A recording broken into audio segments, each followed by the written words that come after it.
दोस्तों, क्या हो अगर आपके घर के नीचे से एक ऐसा पेड़ उगे जो सीधा स्वर्ग के दरवाजे तक जाता हो, लेकिन ऊपर स्वर्ग नहीं बल्कि इंसानों को कच्चा चबा जाने वाले खूंखार राक्षस रहते हो। आज की कहानी एक ऐसे ही लड़के की है जिसने अनजाने में धरती और आसमान के बीच का वो दरवाजा खोल दिया जिसे सदियों पहले बंद कर दिया गया था। तो कहानी शुरू होती है एक छोटे से लड़के से जिसका नाम जैक है। जैक को दानवों की कहानियां सुनना बहुत पसंद था। उसके पिता एक किसान थे और जब भी रात होती वे जैक को पुरानी कहानियां सुनाया करते थे।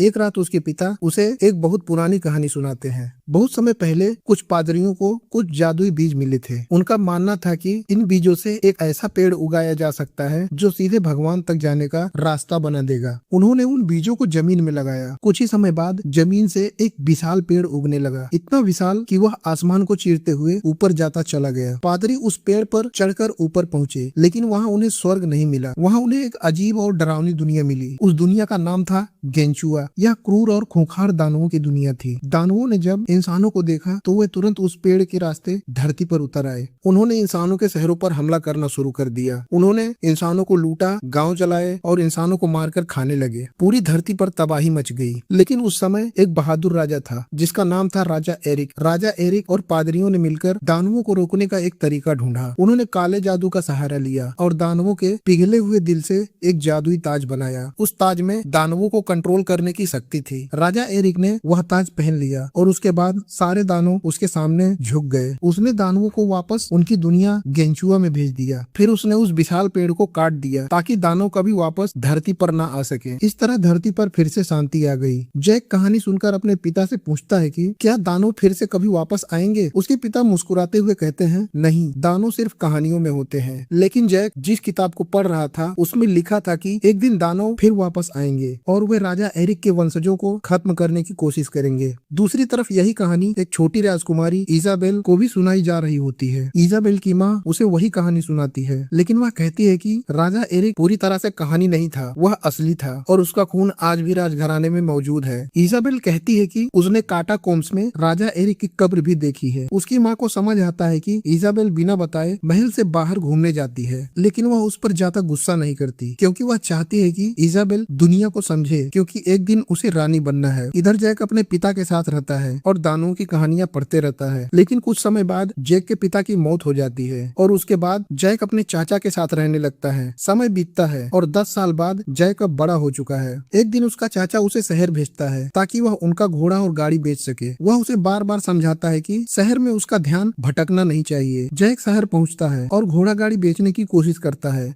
लेकिन तभी उसका ध्यान एक थिएटर की तरफ चला जाता है। वहाँ एक नाटक चल रहा होता है और हैरानी की बात यह होती है कि वह नाटक उसी कहानी पर आधारित होता है, राजा एरिक और दानवों की कहानी। नाटक के दौरान जैक की नजर एक बेहद खूबसूरत लड़की पर पड़ती है। वह लड़की भी उसे घूरते हुए देख लेती है। नाटक खत्म होने से पहले 3 आदमी उस लड़की को परेशान करने लगते हैं। जब वह लड़की थिएटर से बाहर जाती है तो जैक उसका पीछा करता है। वह हिम्मत करके उन आदमियों के सामने खड़ा हो जाता है, लेकिन वे लोग जैक को मारते हैं। जैक उनसे विनती करता है कि वे उस लड़की को छोड़ दें। तभी अचानक एक रॉयल गार्डियन वहां आ जाता है। वे आदमी तुरंत घुटनों पर बैठ जाते हैं क्योंकि वे किसी मुसीबत में नहीं पड़ना चाहते थे। तभी जैक देखता है कि वह लड़की घोड़े पर बैठ रही है और जब वे आदमी घुटने पर गिरते हैं तो जैक को समझ आता है कि वह कोई आम लड़की नहीं है, वह है राजकुमारी इजाबेल। गार्डियन जैक को भी घुटनों पर बैठने को कहता है। जैक हैरान रह जाता है, लेकिन जब वह बाहर आता है तो उसे पता चलता है कि उसकी गाड़ी चोरी हो चुकी है। उधर महल में एक और कहानी शुरू होती है। राजा का भरोसेमंद आदमी रोड्रिक अपने साथी विक के साथ राजकुमारी इजाबेल से होने वाली शादी के बारे में बात कर रहा होता है। दोनों एक पादरी से टकराते हैं और उसे जाने देते हैं। कुछ देर बाद वे उस कमरे में पहुंच जाते हैं जहां पर कुछ प्राचीन चीजें रखी होती हैं। ये वही चीजें होती हैं जो सदियों पहले राजा एरिक के समय की बची हुई निशानियां थी। रोड्रिक तुरंत जाकर उन्हें चेक करता है। राजा एरिक का ताज अपनी जगह पर होता है, लेकिन एक बहुत महत्वपूर्ण चीज गायब होती है। वहाँ रखे हुए जादुई बीज चोरी हो चुके थे। रोड्रिक तुरंत समझ जाता है कि मामला बहुत खतरनाक है। वह विक को आदेश देता है कि शहर के सारे गेट बंद कर दिए जाए और उस पादरी को ढूंढा जाए। पादरी अब शहर से भागने की कोशिश करता है। उसी समय जैक भी अपने घोड़े को बेचने के लिए बाजार में खड़ा होता है। तभी वह पादरी उसके पास आता है और घोड़ा खरीदने की बात करता है। वह जैक को घोड़े के बदले 10 तांबे के सिक्के देने की बात करता है। जैक खुशी खुशी मान जाता है, लेकिन समस्या यह होती है कि उस पादरी के पास पैसे नहीं होते। तब वह कहता है कि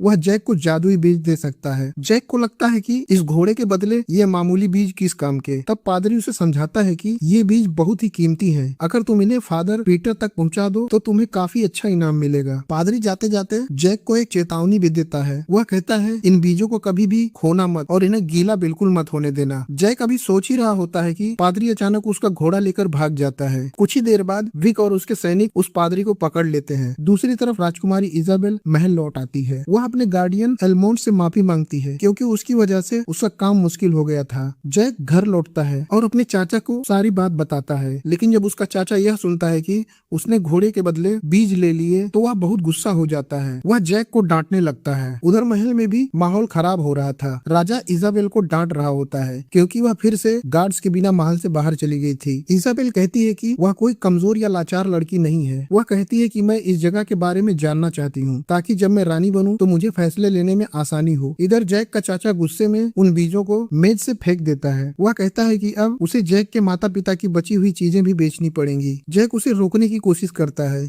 लेकिन वह नहीं मानता। दूसरी तरफ इजाबेल अपने पिता से विनती करती है कि उसे राज्य में घूमने की आजादी दी जाए, लेकिन राजा मना कर देता है। वह कहता है कि वह उसे उसकी माँ की तरह खोना नहीं चाहता। आखिरकार राजा फैसला सुनाता है, इजाबेल की शादी रोड्रिक से होगी। यह सुनकर इजाबेल बहुत दुखी हो जाती है, लेकिन उसी रात वह फिर से महल से भाग जाती है। उधर रोड्रिक और विक उस पादरी से पूछताछ कर रहे होते हैं। पादरी उन्हें बताता है कि उन बीजों को कभी भी जमीन में नहीं लगाना चाहिए था। वे काले जादू से बने हैं और उन्हें नियंत्रित नहीं किया जा सकता, लेकिन रोड्रिक उसकी बात सुनने के बजाय उसे मार देता है। इधर मौसम खराब हो जाता है और तूफान शुरू हो जाता है। जैक को चिंता होती है कि उसका चाचा अभी तक घर वापस नहीं आया। उसी समय राजकुमारी इजाबेल रास्ता भटक जाती है। तूफान में उसे दूर एक घर की रोशनी दिखाई देती है। वह उसी घर की तरफ बढ़ती है। वह घर जैक का होता है। जब जैक अपने चाचा को ढूंढने के लिए बाहर जाने ही वाला होता है तभी दरवाजे पर दस्तक होती है। वह दरवाजा खोलता है और सामने राजकुमारी इजाबेल खड़ी होती है। जैक उसे अंदर बुला लेता है। वे किताबें और रोमांचक कहानियों के बारे में बात करते हैं। जैक बताता है कि उसने बाजार में एक लड़की की इज्जत बचाने के लिए लड़ाई की थी। दोनों ऐसे व्यवहार करते हैं जैसे वे एक दूसरे को पहचानते ही नहीं। जैक उससे पूछता है कि तुम किससे भाग रही हो। इजाबेल मुस्कुराकर कहती है, मैं बस एक एडवेंचर ढूंढ रही हूँ। तभी जैक घुटनों पर बैठ जाता है। अब उसे समझ आ चुका होता है कि वह कौन है, लेकिन इजाबेल उसे खड़े होने के लिए कहती है और उसके सम्मान की रक्षा करने के लिए धन्यवाद देती है। दोनों को पता नहीं होता कि उसी समय घर के नीचे एक जादुई बीज पानी से भीग चुका होता है और वह धीरे धीरे उगना शुरू हो जाता है। जैक उसे अपनी पसंदीदा किताब देता है जिसमें दानवों की कहानी होती है। वह कहता है कि उसे उम्मीद है कि वह अपनी जिंदगी में वही पाएगी जिसकी वह तलाश कर रही है। लेकिन तभी अचानक पूरा घर जोर जोर से हिलने लगता है। जमीन के नीचे से कुछ बहुत बड़ा उगने लगता है और कुछ ही सेकंड में एक विशाल पेड़ फर्श को फाड़ते हुए आसमान की तरफ बढ़ने लगता है। जैक घर से बाहर गिर जाता है, लेकिन इजाबेल घर के अंदर ही फंस जाती है और वह पूरा घर उस विशाल पेड़ के साथ आसमान की तरफ चला जाता है। जैक यह देखकर तुरंत उस पेड़ पर कूद जाता है ताकि वह राजकुमारी को बचा सके। घर लगातार ऊपर ही उठता जा रहा होता है। काफी ऊपर पहुंचने के बाद जैक किसी तरह फिर से घर तक पहुंच जाता है और इजाबेल को बचाने की कोशिश करता है, लेकिन तभी उसका संतुलन बिगड़ जाता है, पेड़ से नीचे गिर जाता है। उसके साथ उसकी माँ का ब्रेसलेट भी गिर जाता है। जैक किसी तरह नीचे पेड़ के पास गिरता है, लेकिन वह बेहोश हो जाता है और इसी के साथ एक ऐसी मुसीबत शुरू हो जाती है जिसकी वजह से दानवों की दुनिया का दरवाजा फिर से खुल जाता है। अगली सुबह जैक की आँख खुलती है तो वह खुद को जमीन पर पड़ा हुआ पाता है। उसके सामने राजा खड़ा होता है। राजा उसके हाथ में अपनी बेटी इजाबेल का ब्रेसलेट देखता है। गुस्से में पूछता है कि उसके पास यह कैसे आया। उसी समय एलमोंड भी वहाँ मौजूद होता है। वह जैक को पहचान लेता है क्योंकि यह वही लड़का था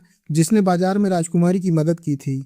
राजा जैक को अपनी बात समझाने का मौका देता है। जैक पूरी कहानी बताता है कि कैसे एक जादुई बीज घर के नीचे गिर गया, फिर अचानक एक विशाल पेड़ उग गया और उसका घर आसमान में चला गया जिसमें राजकुमारी भी फंस गई। हालांकि यह बात सुनकर बहुत लोगों को विश्वास नहीं होता, लेकिन जब वे आसमान की तरफ देखते हैं तो उन्हें एक विशाल बेल के तने जैसा पेड़ दिखाई देता है जो बादलों के पार जा चुका होता है। अब राजा को समझ आ जाता है कि उसकी बेटी सच में ऊपर फंस गई है। राजा एक बचाव दल ऊपर भेजता है। उस दल में एलमोंड, कुछ शाही सैनिक, रोड्रिक और जैक भी शामिल होता है। हालांकि एलमोंड को शुरू में जैक पर भरोसा नहीं होता, लेकिन जैक जिद करता है कि वह भी साथ जाएगा क्योंकि यह सब उसकी वजह से हुआ है। इसके बाद सभी लोग उस विशाल पेड़ पर चढ़ना शुरू करते हैं। वे घंटों तक चढ़ते रहते हैं और धीरे धीरे जमीन उनसे बहुत दूर होती चली जाती है। चढ़ते समय जैक एलमोंड से पूछता है कि क्या उसे सच में लगता है कि ऊपर दानव होंगे, लेकिन एलमोंड कहता है कि उसे दानवों पर विश्वास नहीं है। वह जैक से यह भी कहता है कि अगर वह राजकुमारी को प्रभावित करने के लिए यह सब कर रहा है तो उसे भूल जाना चाहिए। चाहिए, क्योंकि भले ही राजकुमारी रॉड्रिक से शादी ना करे, फिर भी वह किसी साधारण लड़के से कभी शादी नहीं करेगी। सभी लोग ऊपर चढ़ते रहते हैं, लेकिन रास्ते में कई सैनिक गिर जाते हैं या थक कर पीछे रह जाते हैं। कुछ समय बाद उनके पास सिर्फ 6 लोग बचते हैं। अगली सुबह वे आखिरकार उस जगह पर पहुंच जाते हैं जहां पर यह पेड़ खत्म होता है। जब वे ऊपर पहुंचते हैं तो उनके सामने एक अजीब दुनिया होती है। यह वही जगह होती है जहां दानव रहते हैं। सब लोग राजकुमारी को ढूंढने के लिए अलग अलग दिशाओं में बढ़ने लगते हैं, लेकिन तभी रॉड्रिक जैक को रोक लेता है। वह जैक को धमकाता है और उससे बाकी जादुई बीज मांगता है। जैक मजबूर होकर उसे बीज वाली थैली दे देता है, लेकिन चुपके से वह एक बीज अपने पास रख लेता है और उसे अपने लॉकेट में छुपा लेता है। उधर एलमोंड और बाकी सैनिकों को जमीन पर कुछ निशान दिखाई देते हैं। यह निशान राजकुमारी के होते हैं। वे समझ जाते हैं कि वह इसी रास्ते से गई है। थोड़ी दूर जाने के बाद जैक को वह किताब मिलती है जो उसने इजाबेल को दी थी। अब उसे यकीन हो जाता है कि वह यहीं कहीं छुपी हुई है, लेकिन आसपास टूटी हुई टहनियां देखकर जैक अंदाजा लगाता है कि कोई बहुत बड़ा जीव उसे वहां से उठा कर ले गया है। इसका मतलब होता है कि वह अब दानवों के हाथ लग चुकी है। एलमोंड अपने लोगों को 2 हिस्सों में बांट देता है ताकि वे तेजी से खोज सकें। एलमोंड, क्रो और जैक एक तरफ निकल जाते हैं। चलते चलते उन्हें कुछ भेड़ें दिखाई देती हैं। वे उन्हें पकड़ने की कोशिश करते हैं, लेकिन अचानक वे एक जाल में फंस जाते हैं। एलमोंड जाल काटने की कोशिश करता है, लेकिन तभी उसे दूर से कुछ भारी कदमों की आवाज सुनाई देती है। कुछ ही पल में उनके सामने एक विशाल दानव आ जाता है। वह एक भेड़ को पकड़ता है और उसे पूरा निगल जाता है। फिर उसे इंसानों की गंध आती है। वह क्रो को देख लेता है। क्रो भागने की कोशिश करता है, लेकिन दानव कुछ ही छलांग में उसके पास पहुंच जाता है। जैसे ही वह उसे खाने वाला होता है, एलमोंड दौड़ कर आता है और दानव पर हमला कर देता है, लेकिन इसकी वजह से दानव को और भी गुस्सा आ जाता है। वह एलमोंड और क्रो दोनों को पकड़ कर ले जाता है। जैक यह सब देखकर छिप जाता है, लेकिन वह उनका पीछा करने की कोशिश करता है। उधर दूसरा दल भी दानवों की दुनिया में आगे बढ़ रहा होता है। वे एक झरने के पास पहुंचते हैं। वहाँ एक सैनिक रॉड्रिक को आराम करने को कहता है और खुद रास्ता देखने जाता है, लेकिन जैसे ही वह मुड़ता है, रॉड्रिक उसे धोखा देकर चट्टान से नीचे धक्का दे देता है। कुछ ही देर बाद एक दानव अचानक विक को पकड़ लेता है और उसे खा जाता है। अब रॉड्रिक अकेला बच जाता है। तभी वह राजा एरिक का जादुई ताज पहन लेता है। जैसे ही वह ताज पहनता है, दानव उस पर हमला करना बंद कर देता है। दूसरी तरफ जैक दानव का पीछा करते करते उनके शहर तक पहुंच जाता है। वह छिप कर देखता है कि दानवों ने एक बड़ा सा शहर बना रखा है। दूसरी तरफ राजकुमारी इजाबेल को एक दानव ने कैदी बना रखा है, लेकिन तभी वहाँ पर 2 सिर वाला दानव आता है। वह दानवों का मुखिया होता है, जिसका नाम फालोन होता है। वह तुरंत पहचान लेता है कि इजाबेल राजा एरिक की वंशज है। उसी समय दूसरा दानव एलमोंड और क्रो को पकड़कर वहाँ ले आता है। दानवों का मुखिया उनसे सवाल पूछता है, लेकिन जब क्रो उससे बहस करता है तो वह उसे वहीं खा जाता है। एलमोंड यह सब देखकर चुप रहता है। उसी समय अचानक वहाँ रॉड्रिक आ जाता है, लेकिन अब वह अकेले नहीं होता। उसके सिर पर जादुई ताज होता है। ताज देखते ही सारे दानव उसके सामने घुटनों पर गिर जाते हैं, यहाँ तक कि उनका मुखिया फालोन भी। एलमोंड को लगता है कि अब सब ठीक हो जाएगा, लेकिन तभी रॉड्रिक सबको चौंकाते हुए आदेश देता है कि दानवों की सेना तैयार करो, हम पृथ्वी पर हमला करेंगे। अब रॉड्रिक का असली मकसद सामने आ चुका था। वह दानवों की मदद से पूरी दुनिया पर कब्जा करना चाहता था और इसी के साथ पृथ्वी पर एक बहुत बड़ा युद्ध आने वाला होता है। उधर जैक दानवों के शहर में छिपते छिपाते आगे बढ़ रहा होता है। चलते चलते वह एक बड़े से कमरे में पहुंचता है, जहां दानवों द्वारा लूटा गया बहुत सारा खजाना रखा होता है, सोना, हथियार और भी बहुत कुछ, और भी बहुत सारी इंसानों की चीजें। लेकिन तभी उसे बाहर से आवाज सुनाई देता है। वह दानव देखता है कि राजकुमारी इजाबेल और एलमोंड को दानव पकड़कर रसोई की तरफ ले जा रहा होता है। दानव उन्हें खाने की तैयारी कर रहा होता है। जैक यह देखकर डर जाता है, लेकिन वह उन्हें बचाने का फैसला करता है। वह चुपके से रसोई के अंदर घुसता है। वहाँ एक बड़ा दानव खाना बना रहा होता है। इजाबेल एक पिंजरे में बंद होती है और दानव एलमोंड को पकाकर खाने की तैयारी कर रहा होता है। जैक धीरे से एलमोंड के पास पहुंचता है और उसे एक चाकू देता है ताकि वह खुद को आजाद कर सके। तभी अचानक दानव वापस आ जाता है। वह एलमोंड को पकड़कर उसे ओवन में डाल देता है, लेकिन जैसे ही वह मुड़ता है, जैक चुपके से ऊपर चढ़कर एलमोंड को बाहर निकालने की कोशिश करता है। इसी दौरान दानव इजाबेल को पिंजरे से बाहर निकालता है और उसे खाने ही वाला होता है। तभी जैक एक बड़ा चाकू उठाकर दानव की पीठ पर मार देता है। दानव गुस्से में जैक को पकड़ने की कोशिश करता है, लेकिन एलमोंड खुद को आजाद कर लेता है और दोनों मिलकर दानव को मार देते हैं और इस तरह ये लोग पहले दानव को खत्म कर देते हैं। एलमोंड जैक की बहादुरी देखकर हैरान रह जाता है। इसके बाद जैक बताता है कि उसे वापस जाने का रास्ता पता है। तीनों लोग भागते हुए उस जगह की तरफ जाते हैं जहाँ से वह पेड़ नीचे जाता है। रास्ते में उन्हें एक विशाल दानव सोता हुआ दिखाई देता है जो रास्ता रोककर बैठा होता है। जैक को एक आइडिया आता है। पास ही एक मधुमक्खियों का छत्ता होता है। वे छत्ते को दानव के चेहरे पर फेंक देते हैं। मधुमक्खियां दानव को काटने लगती हैं। हैं और वह घबरा कर भागता है और सीधा चट्टान से टकराकर नीचे गिर जाता है। अब रास्ता साफ हो जाता है। इजाबेल और जैक खुशी से एक दूसरे को गले लगाते हैं, लेकिन एलमोंड कहता है कि वह पीछे रुकेगा ताकि रॉड्रिक को रोका जा सके। वह जैक को आदेश देता है कि वह राजकुमारी को सुरक्षित नीचे ले जाए। जैक और इजाबेल उस पेड़ की तरफ बढ़ जाते हैं। उधर पृथ्वी पर राजा अपनी सेना के साथ खड़ा होता है और उस पेड़ को देख रहा होता है। राजा को डर था कि कहीं ऊपर से दानव नीचे ना आ जाए, इसीलिए वह अपने सैनिकों को आदेश देता है कि अगर जरूरत पड़े तो पेड़ काट दिया जाए। इसी बीच जैक और इजाबेल पेड़ से नीचे उतर रहे होते हैं, लेकिन तभी वे देखते हैं कि नीचे सैनिक पेड़ काटने की तैयारी कर रहे हैं। उधर गेंचुआ में एलमोंड रॉड्रिक का इंतजार कर रहा होता है। कुछ ही देर में रॉड्रिक वहाँ आता है। दोनों के बीच एक जबरदस्त फाइट होती है। फाइट के दौरान रॉड्रिक के पास मौजूद बाकी जादुई बीज गिर जाते हैं। आखिरकार एलमोंड रॉड्रिक को चाकू मार देता है और वह मर जाता है, लेकिन मरने से पहले दानव राजा का ताज उसके हाथ से गिर जाता है। दानवों का मुखिया फालोन वह ताज उठा लेता है और खुद को दानवों का नया राजा घोषित कर लेता है। उधर पृथ्वी पर सैनिक पेड़ को काटना शुरू कर देते हैं, जिसकी वजह से पेड़ हिलने लगता है। जैक और इजाबेल ऊपर से नीचे गिरने लगते हैं, लेकिन किसी तरह बेल से लटककर बच जाते हैं। आखिरकार पेड़ का बड़ा हिस्सा टूटकर नीचे गिर जाता है। राजा को लगता है कि उसकी बेटी मर गई, लेकिन तभी सैनिक उसे बताते हैं कि राजकुमारी जिंदा है। राजा खुशी से उसे गले लगा लेता है। जैक भी वहाँ होता है। राजा जैक को धन्यवाद देता है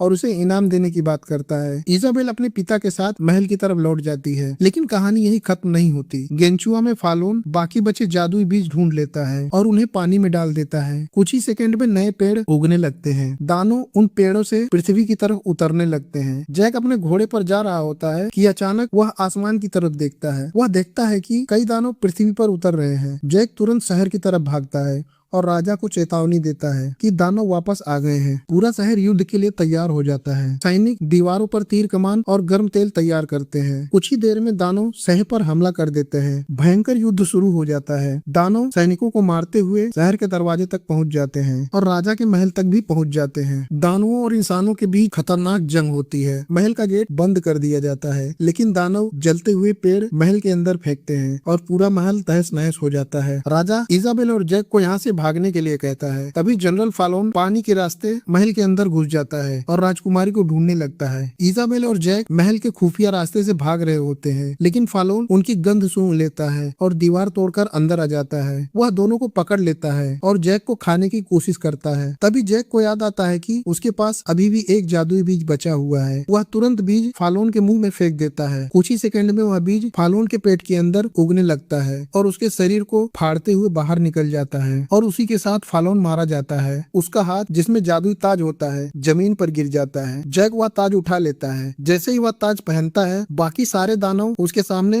घुटनों पर गिर जाते हैं। अब दानव फिर से इंसानों के नियंत्रण में आ जाते हैं। कुछ समय बाद दानवों को वापस उनकी दुनिया में भेज दिया जाता है। राज्य में शांति लौट आती है। जैक और इजाबेल की शादी करा दी जाती है। काफी समय बाद जैक अपने बच्चों को वही कहानी सुना रहा होता है। वह उन्हें बताता है कि कैसे दानवों को हराया गया और कैसे एक किसान लड़का राजकुमारी का पति बना और उस जादुई बीज को एक सुरक्षित जगह पर रखा जाता है। दोस्तों, अगर यह वीडियो आपको पसंद आई हो तो वीडियो को लाइक और चैनल को सब्सक्राइब जरूर करें। मिलते हैं किसी और वीडियो में।